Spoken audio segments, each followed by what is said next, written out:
दो शिष्य एक गुरु के कहीं बाहर चले गए, तो गुरु ने बाद में एक शिष्य को चिट्ठी लिख के भेजी कि तुम इसकी पूजा करना। जी राधा स्वामी, संसार में अधिकतर लोग दुख तकलीफ से ग्रस्त रहते हैं और साथ ही उनके घरों में छोटे नुकसान और गरीबी रहती है, तो उन्हें अपनी गरीबी और दुख तकलीफ का पता नहीं चल पाता कि किन कारणों से हुई है। तो जो आज का सत्संग का विषय है उसमें सतगुरु महाराज जी ने उन्हीं कारणों को फरमाया है जिसकी वजह से घर में अशांति, टोटा, दुख और तकलीफ होती है। तो आप सत्संग को पूरा सुने, कष्ट करें और अच्छा लगे तो कमेंट में राधा स्वामी जरूर लिखें। राधा स्वामी। दो शिष्य एक गुरु के कहीं बाहर चले गए, तो गुरु ने बाद में एक शिष्य को चिट्ठी लिख के भेजी कि तुम इसकी पूजा करना, गुरु के वचन की पूजा करना। गुरु ने क्या वचन फरमा के भेजा था? खाने कमाने के लिए भेजा था। एक था, उसने गुरु की बात को मान लिया कि गुरु ने क्या कह के भेजा था कि खूब खाना, खूब कमाना, खूब मेहनत करना, खूब कमाई करना, हक हलाल की करना, ईमानदारी की करना। उसने गुरु के वचन की पालना की, बड़ी मेहनत की, बहुत पैसा कमाया, धन कमाया। दूसरा था, उसको जो चिट्ठी दी गई उस चिट्ठी को रख के रोजाना उसकी पूजा करता रहा। काम वाम कुछ नहीं करना। उसने कहा कि गुरु ने कहा पूजा करना, पूजा समझा नहीं पूजा क्या करना है। उस चिट्ठी को रख के उसको रोजाना उसके सामने हाथ जोड़ के बैठ जाता, उसकी पूजा करता रहता। जब चलने का वक्त आया और वहां आके पहुंचे तो एक खाली हाथ जाता है, एक जाके मालो माल होके जाता है। वो कहने लगे मेरे पास तो कुछ भी नहीं है, मैंने तो गुरु के वचन की पालना की। गुरु ने कहा था कि पूजा करना, इस मेरी बात की, मैंने उनकी बात की पूजा की है। ये चिट्ठी लिखी हुई थी, रोजाना मत्था टेकता था, रोजाना धोख लगाता था, इसकी पूजा करता रहे। गुरु के सामने गए, गुरु ने कहा तूने क्या किया? बोले जी बड़ा काम किया, बड़ी, मैंने तो आपके वचन की पालना की, आपने कहा था पूजा करना, पूजा करता रहे। बोले अरे मूर्ख, जो बात को समझा नहीं, पूजा करने का मतलब क्या है? अब ये गुरु भक्ति को इसी तरह से हम लेते हैं। गुरु की बात जो होती है, गुरु गांठ बांध के ये नहीं कहता तुम घर छोड़ दो, खाना कमाना छोड़ दो, तुम अपने सभी प्रकार के काम छोड़ के तुम एक गुरु ही गुरु गाते रहो, नाम ही नाम गाते रहो। ये गुरु नाम, ये गुरु को मस्तक पर रखना नहीं है, गुरु की आज्ञा का पालन नहीं है, ये गुरु की भक्ति नहीं है। गुरु की भक्ति गुरु की शिक्षा है।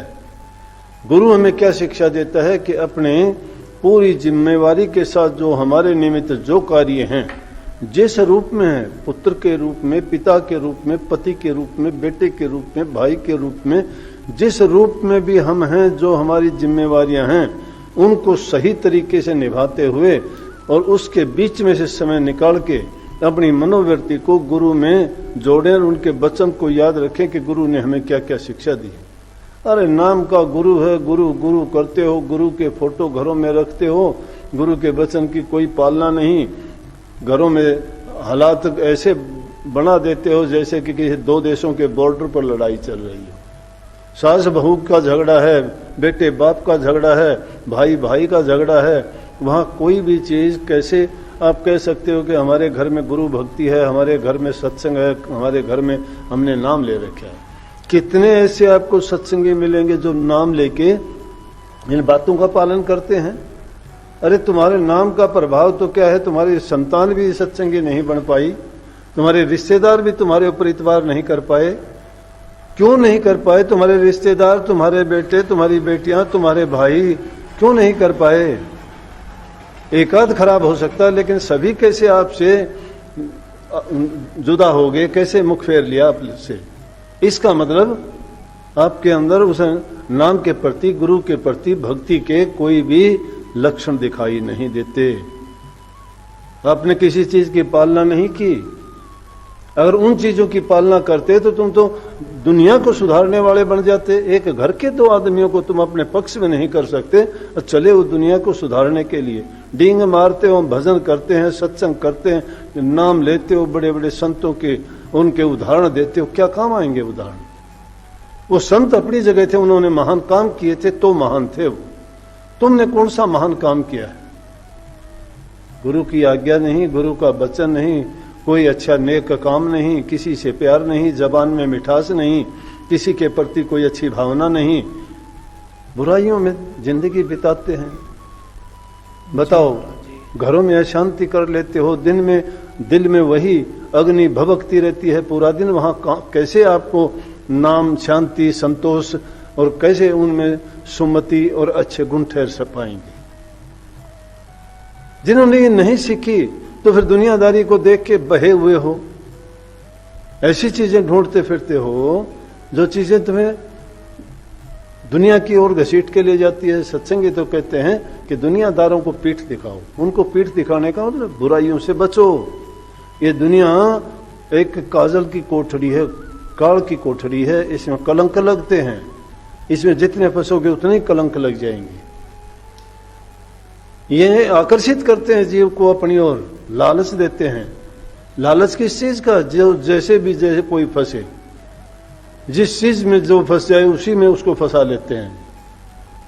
जीव खिंचा चला जाता है उनकी ओर, क्योंकि वो आकृष्ट है, आसक्ति है उस संसारी चीजों की ओर उसकी, वो खींच लेंगी उसको। उदासीनता नहीं है उसकी, उनके प्रति अनासक्ति नहीं है, आसक्त है, उन चीजों को चाहता है। जिस चीज को कोई चाहता है उसी तरफ वो चीज उसको मिल जाए तो फिर भाड़ में जाए, गुरु भाड़ में जाए, भक्ति और परमात्मा, फिर क्या कैसे क्या काम आएगी वो भक्ति? भक्ति है क्या? भक्ति यही है, सच्चाई के साथ पालन करना। संतों के पास क्या है? संत पहले इंसान के जीवन को सुधारने की बात, फिर उनके पारिवारिक जीवन को अच्छा बनाने की बात, फिर समाज में अच्छे प्रकार के नेक पुण्य के काम करने के लिए उनको प्रेरित करते हैं।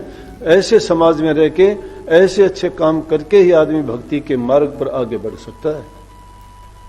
जिनके दिलों में द्वेष, ईर्ष्या भरी हुई है, अच्छे काम जो नहीं है, दूसरे के हित की बात नहीं सोचते हैं, अपने हित को ही मुख्य रख के काम करते हैं, अपना हित जहां करते हैं वहां तो पांचों दोष इंसान को खसोट खसोट के लूट लेते हैं। काम है, क्रोध है, लोभ है, मोह है, अहंकार है। ये तो एक एक चीज के बस में आने से ही ये जीव ऐसा हो जाता है कि कहीं का भी नहीं रहता। और इसके बाद तो कितने उनके पीछे लग जाते हैं। फिर इच्छा है, आशा है, तृष्णा है, ममता है, मोह है, स्वार्थ है, लालच है, ये चीजें इंसान को कहां निकलने देती है। नाम गुरु का लेते हैं, काम क्या करते जाते हैं। ये जो समय बदलता जा रहा है, आज देखते हैं किसी की बस की बात भी नहीं है, क्योंकि अच्छी चीज को कोई मानने के लिए तैयार नहीं है।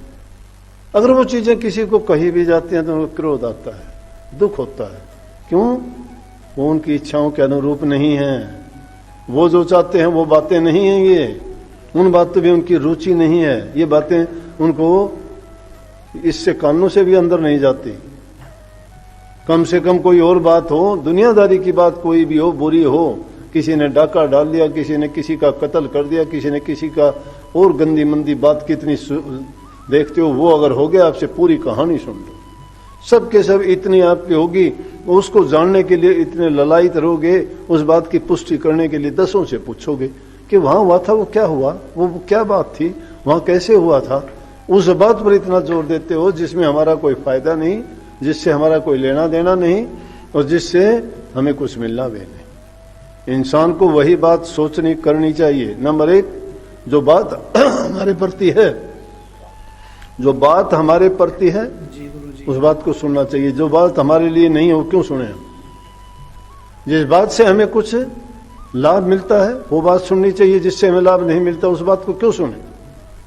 जिस बात से हमारा कोई हित होता हो और दूसरे का कोई नुकसान नहीं हो वो बात अवश्य सुननी चाहिए। नहीं, उस बात के लिए क्यों टाइम बर्बाद करते हैं और क्यों ही उन फजूल की बातों में पढ़ के हम अपने मन में कचरा भरते हैं। ये कचरा भर लेते हैं हम, ये बुराइयां, बुरी बातें, निंदा, खोटे कर्म, पाप कर्म देख के सुन के ये कचरा भरते हैं अपने दिमाग के अंदर। जब कचरा भर जाता है तो फिर भक्ति का लेश नहीं है वहां पे। भक्ति करना चाहते हो तो उस कचरे को बाहर निकालो। डरते हो, कभी भूत प्रेत की शिकायत करते हो, कभी बीमारी की शिकायत करते हो, कभी टेंशन की बातें करते हो, कभी तुम पितरों की बात करते हो, कभी देवताओं की बात करते हो। अरे देवता तुम हो, पितर तुम हो, सब कुछ तुम हो, सब कुछ तुम्हारे अंदर में बसता है, तुम्हारे ख्यालात में बसता है। वो तुम्हारे कर्म के परिणाम उसके प्रतिफल हैं। अच्छा कर्म करते हुए तुम्हारा कभी ऐसा हो नहीं सकता। जो अच्छे कर्म करता है उसके कभी भी, मैं कहता हूं, बुरे विचार बुरे ख्यालात होते नहीं है। आत्मिक बल होता है उसमें, आत्मविश्वास होता है उसमें। जो आत्मिक बल अपने आप को आत्मसात करता है वो प्रभु के दर्शन उसके लिए तो हमेशा हमेशा के लिए है। पल पल में उसको होते रहते हैं, कदम कदम पे देखता है, उसकी सोच सकारात्मक है, वो नेगेटिव थॉट्स में नहीं जाता कभी भी, काल की शक्तियों को नहीं उभरने देता। नेगेटिव थॉट्स काल की शक्तियां हैं, एक्टिवेटेड हैं पहले ही, उनमें जाने की जरूरत नहीं, अपने आप ही हमारे अंदर पहले से बैठी हुई है चौकड़ी मार के। लेकिन जरूरत है किस चीज की? पॉजिटिव पावर्स को जगाने के लिए। वो कौन सी? दयाल की शक्तियां हैं। दयाल की शक्तियां गुरु भक्ति से मिलती हैं, नाम से मिलती हैं, अच्छी सोच से मिलती हैं, मन के रोकने से मिलती हैं, दुर्मति को बाहर निकाल के सुमति लाने से मिलती हैं। बुरे विचार जब तक हमारे अंदर समाये हुए हैं तब तक समझो कि काल की शक्ति हावी है। काल और माया भी तभी अपना दाव चलाते हैं जब तक हमारे अंदर वो है। जिस प्रकार से चुंबक लोहे को ही अपनी ओर खींचती है, सोने को नहीं खींचती, सोने को नहीं खींच सकती वो। इसीलिए काल की शक्तियां जब हमारे अंदर विद्यमान है तभी हम पर काल और माया घात लगाते हैं। अगर वो शक्तियां खत्म हो जाए तो काल और माया तो दूर से खड़े देखेंगे, कुछ बिगाड़ नहीं सकते। सत्संग को पूरा सुनने के लिए आपका धन्यवाद।